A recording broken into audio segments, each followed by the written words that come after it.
So today I'm going to talk at a pretty high level about three of the most important determinants of getting good, defensible estimates of the effects of our programs, the causal relationships that Mary Catherine was just talking about, and useful and sound interpretation of these results and ways to draw the most learning from our studies. So a lot of what I'm going to say is related to what you've heard from other people, but it was a little different take probably.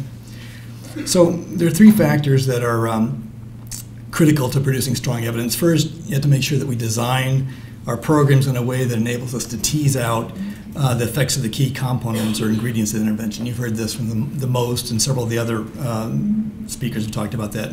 Second, we need to evaluate the programs using methodologies that increase precision and enable us to make the most valuable conclusions in language that everybody can understand.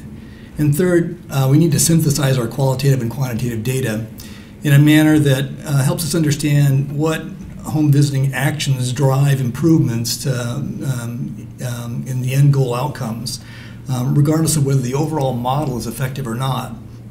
So I'm going to talk about each of these briefly and illustrate with actual and potential examples. So programs are often set up in a way that inadvertently makes it almost impossible to come up with a credible way of measuring what would have happened in the absence of the demonstration or the intervention, which is how we measure the outcome changes attributable to the program. Or you can get the overall effects, but it's underpowered to estimate effects for subgroups, where a lot of the action is at. Oh, I thought you were raising your hand, so it's okay.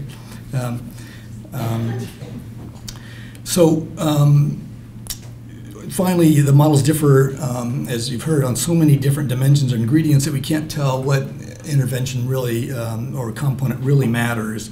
But the good news is that if we think really hard up front about exactly what we need to get credible estimates of, we can build that into the design from the beginning so that we can answer some of those questions at least. And in doing so, we can speed our overall learning about what works. So the problem with interventions to improve home visiting and a lot of other complex interventions is that we don't really know what works best, so we don't know how best to design the program, what to require home visitors to do, and the details of how to implement various components of an intervention will matter a lot, but we don't have good evidence on this typically. So home visitors or sites implement an intervention differently, using their best guess about what's going to work best. And researchers love trying to explain the differences in effectiveness across sites based upon observed implementation differences, if you can measure those differences at all. There's a good example about this from the non-home health visiting area on reducing falls for the elderly. Jane Mahoney wrote this article. It's a 3-page article, but basically it says there are a lot of programs with rigorous studies to reduce falls among frail elderly people. And important outcome because it leads to hip fractures and death. But so they implement all these studies, and they rarely are replicable. The studies look alike. They look like they're doing the same thing, but they get different results. So why is that? 3 things. They target their programs somewhat differently to slightly different populations. The detailed specifics of how the components of the intervention are implemented differ, and they differ in how effectively the program engages patients and providers. And these seem like the same issues that are applicable to the home visiting field. So a stronger approach is to use factorial design to build these variants into the design and require that different home visitors or sites implement differently. That is, rather than try to explain after the fact how effectiveness varies with program implementation variations that occur naturally by the choice of the home visitor, specify in advance how core components are to be implemented by each site or home visitor and vary it scientifically so we can learn what yields the best outcomes. Again, it's similar to the most approach, but a little different. Another advantage is that you don't actually need controls. We know that home visiting works, we just don't know how to design the components to work the most effectively. So you can do this with everybody testing something, some version of each of the components. So what you're, rather than whether the model works as a whole, but you can do both things at the same time as well. So factorial designs are used a lot in marketing research, but and I'm going to give but they're not used much for impact analyses. I'm going to give a description of how these factorial designs work. I'll try to do this quickly since you've heard a lot of this from earlier presenters. But then I'll give a hypothetical example of how this might be applied to a home visiting program. So suppose you had a program that had 3 basic components to it, and let's say you weren't quite sure of which of 2 alternatives, approach A or approach B, is going to be the best way to implement that particular component. So it's a factorial design. You've got 2 to the 3rd 8 treatment cells, AAB, ABA. So suppose you had 40 home visitors in your study. So what you could do is randomly assign 5 of them to each of the 8 possible combinations of components. You end up with 20 home visitors implementing each of the options, either approach A or approach B for each of the 3 components, but it's a different 20 for each component. So then you estimate the effects of component 1, comparing the mean outcomes for families seen by the 20 home visitors that implemented approach A to component 1 to the mean outcomes for families seen by the 20 home visitors implementing approach B for component 1. The components or ingredients might include factors like the minimum frequency of home visits, different curricula that are used, different ways to engage participants, whatever more information is needed about. You can also compare the 8 cell means to each other, but since you only have 5 home visitors per cell in this example, or maybe 125 or so patients per cell, you'd need pretty large differences in the outcome unless to find distinguishable effects unless you had a bigger study. So let's talk about a slightly larger hypothetical example that addresses the key issue in precision home visiting. Normally a funder might put out a request for proposals to fund 8 communities, say, to implement a home visiting, a given home model, and would select the ones that thought had the best chance of success. That's great, but it's not the best way to learn and learn quickly. Suppose instead the funder put out an RFP that said it would fund the 8 communities or sites that showed they had the capacity to implement a program, and that each would have funding for 8 home visitors. So you have 64 home visitors in all, but each of these home visitors would be assigned at random to a different combination of intervention components. They'd still all be expected to provide home visiting, but in different ways or levels of the core ingredients. And you can come up with better examples than the ones that are on this slide, since I'm not in this field, but let's just play this out a little bit. So suppose you're testing a home visiting program with the goal of improving positive parenting practices. And you have 5 components you want to test. So you got 2 to the 5th of 32 possible combinations. You've got your 64 home visitors, so you assign 2 at random to each of the 32 combinations. And the components you test would be whatever the model developers were least confident of setting in advance, because the literature doesn't provide enough guidance on the dosage or the methods of implementing a particular component. The options could be different ways of doing any of the things that are on this slide here, like minimum number of home visits per family, different combinations of in-person versus phone, short visits with higher caseloads per home visitor versus longer average visits and lower caseloads, or even things like different risk level thresholds for where the more intensive intervention on the given component kicks in, since we often know that we want to do a more intense intervention for more high-risk patients, but we don't know where to cut the dividing line for what's high risk.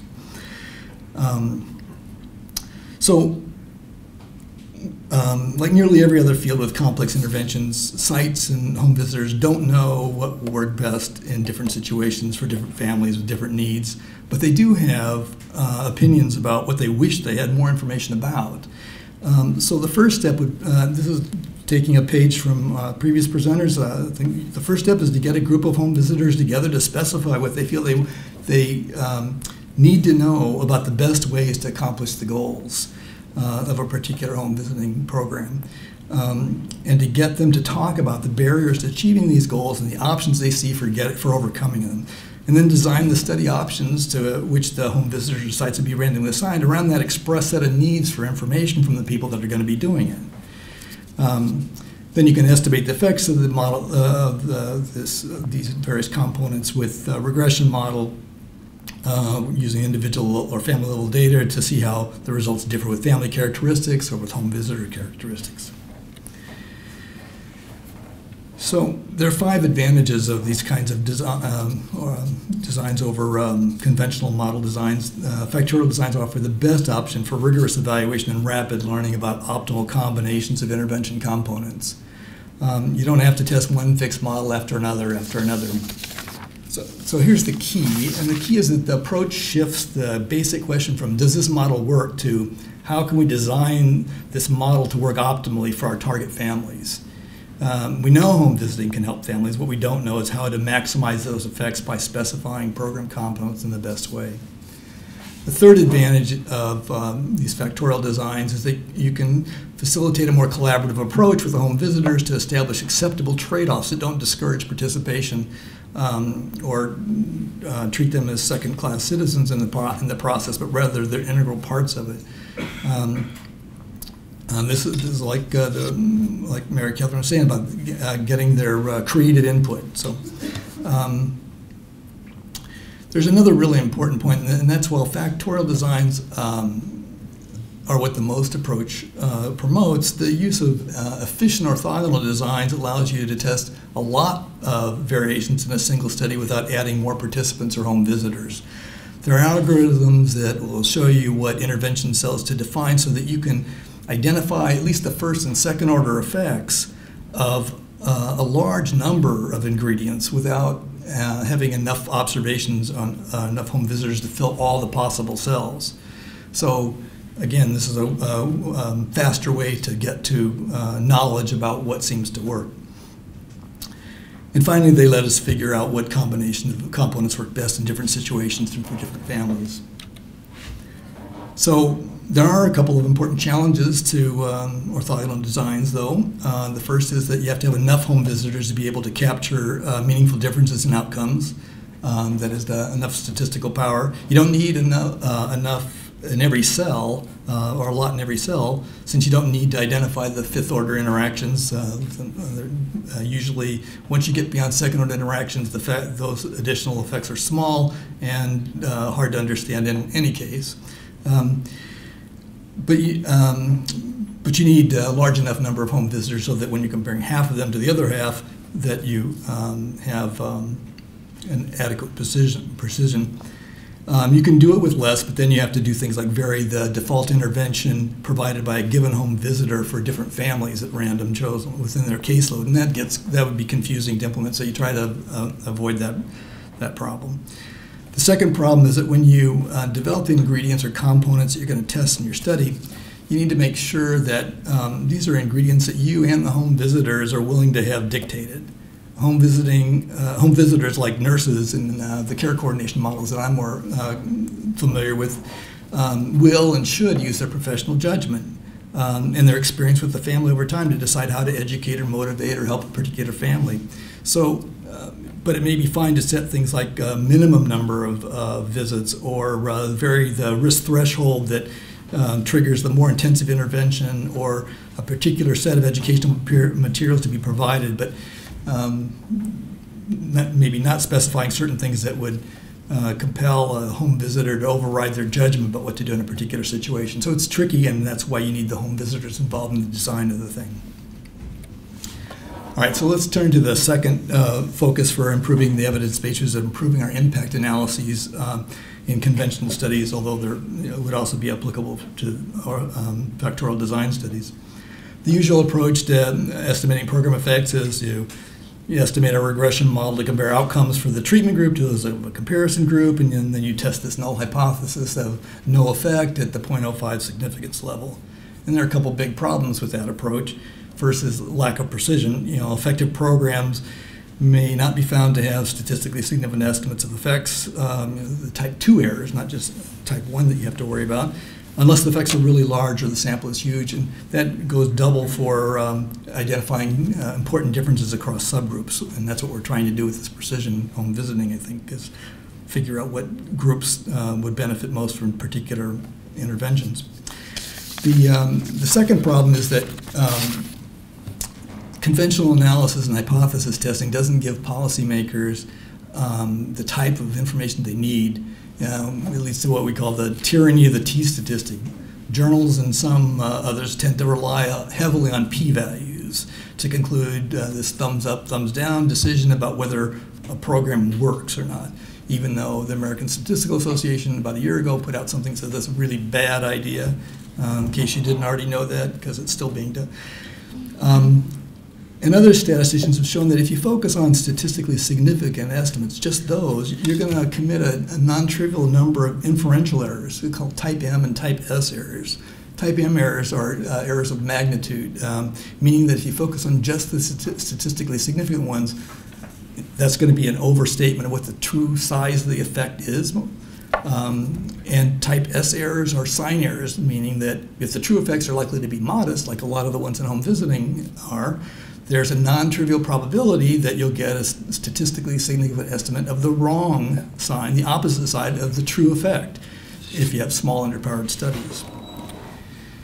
So fortunately, if we switch from the typical frequentist approach for estimation and hypothesis testing to a Bayesian framework, we can both increase the precision of our estimates and help us make conclusions about how likely it is that our impact estimates would fall in a given range or exceed a given value, which is more useful than saying there aren't zero.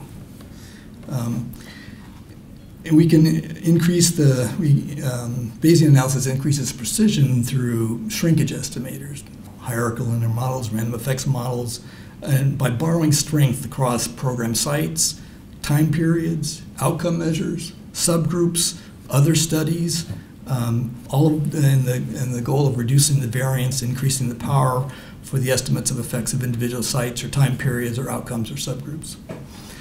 And the Bayesian models address the t-statistic p-value problem by essentially doing away with that kind of a testing thumbs up, thumbs down approach and enabling conclusions like there's a 75% likelihood that the program improved kindergarten readiness by more than 10%. And those statements are not, can't be made with conventional models and testing. So Bayesian models have long been used to estimate mean values when you have small samples. A good example is hospital mortality rates for patients with a particular condition. A lot of hospitals don't have very many of those patients in a given year.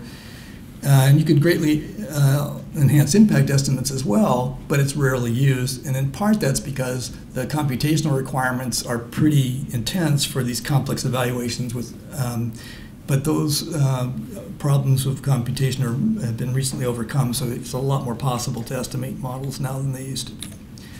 So this slide shows diagrammatically how Bayesian analysis works using the hospital mortality rate example, but you can translate this into a home visiting world by thinking about this as having 7 sites in your study and wanting to estimate the impact of home visiting on parenting behavior or family well-being in each site, but you just don't have very many families in any given site.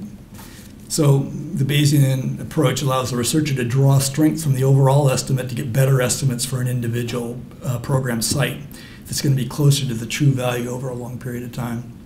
So the dots on the left are, say, the effect of home visiting on average family well-being measure for each of the 7 sites. And the large dot on the right is the overall effect for all those families across these sites pooled.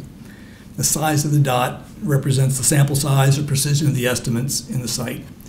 And the best estimate for a given site is the weighted average of its own estimated effect, and the effect for all sites combined. And those are the dots in the middle on this graph. And the weight on a site's own impact estimate depends on the precision of their estimate. The larger the sample size for a particular site, the higher the weight on its own mean, and the lower the weight on the overall mean and the weighted average. So, so you can see from this graph how the new estimates are shrunk towards the overall mean, and the precision is greater. The larger the sample size of the site, the less the shrinkage towards the overall mean. Like the fourth ball here, it's got a pretty decent sample size, so it doesn't get shrunk very much towards the mean, versus the one at the bottom that gets shrunk very close to the overall mean. So you can do the same thing with estimates of home visiting program effects on related outcomes or across multiple time periods or subgroups. And although the effects are biased, the estimate you actually get is likely to be closer to the true value than the estimate from a conventional analysis.